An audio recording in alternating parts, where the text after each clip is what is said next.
Prodigal Son TSHU Train So Hard University back with another video. Before we get started, make sure you hit that like and subscribe button. Show your boys some love. You saw the title, so let's go ahead and jump into it. While watching Nick Strength and Power, he had some awesome news. Well, at least awesome to me, interesting news. And the news was that Larry Wheels is considering competing in the World's Strongest Man.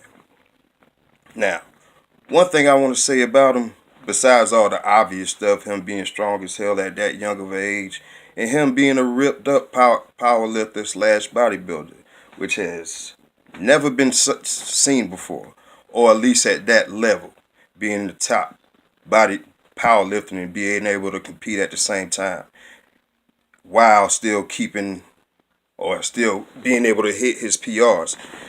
Well, one thing I want to say is, in my opinion, I think that he brings a lot to the sport as far as bodybuilding and strength in general, because it goes against the grain, and he's showing people that you don't have to necessarily be a fat ass to be a power lifter. You can still be a bodybuilder while powerlifting. And it goes against the grain, because normally people say you can only do one or the other, or you can't do them simultaneously. You'll have to wait till your off season when you put your size on to be able to do powerlifting. But like I said, he brings a lot to the sport, and I'm wondering how he's gonna do, because obviously World's Strongest Man, even though it's dealing with strength, obviously because it's called World's Strongest Man, it's different from powerlifting.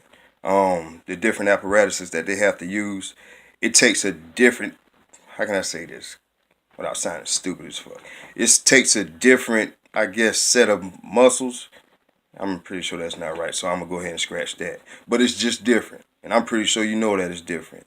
But it's gonna be interesting to see how he does, and obviously, hopefully, he's successful at it, because that'll take another step forward in changing the mindset of what the fitness industry, and that you can still do all these different things while staying quote unquote healthy and not turning into a morbidly obese fat ass. No disrespect to the morbidly obese people, but we know it's not healthy to be that way.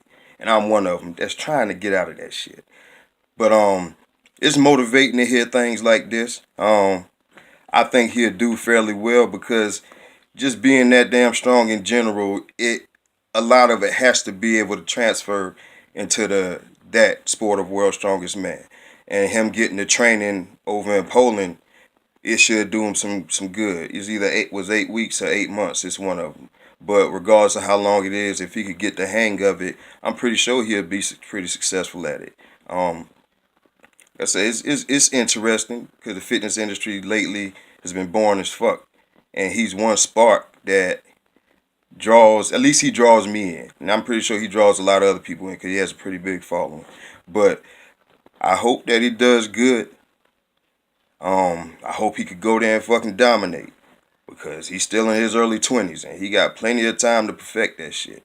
So it's gonna be scary to a lot of the other fellow World's Strongest Men, just like it's scary to all of the fellow powerlifters. And if you're a bodybuilder with any sense, you probably know within the next 2 or 3 years that he gonna put it all together and probably dominate the national stage, and then move over to the IFBB.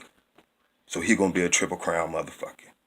So that's interesting in itself. So I'm excited to see how it's gonna go. Let me know your thoughts on it. Do you think he could be successful? Do you think he's wasting his time, or should he just focus on one thing? And what should that one thing be? Make sure you hit that like button, subscribe. I'm out.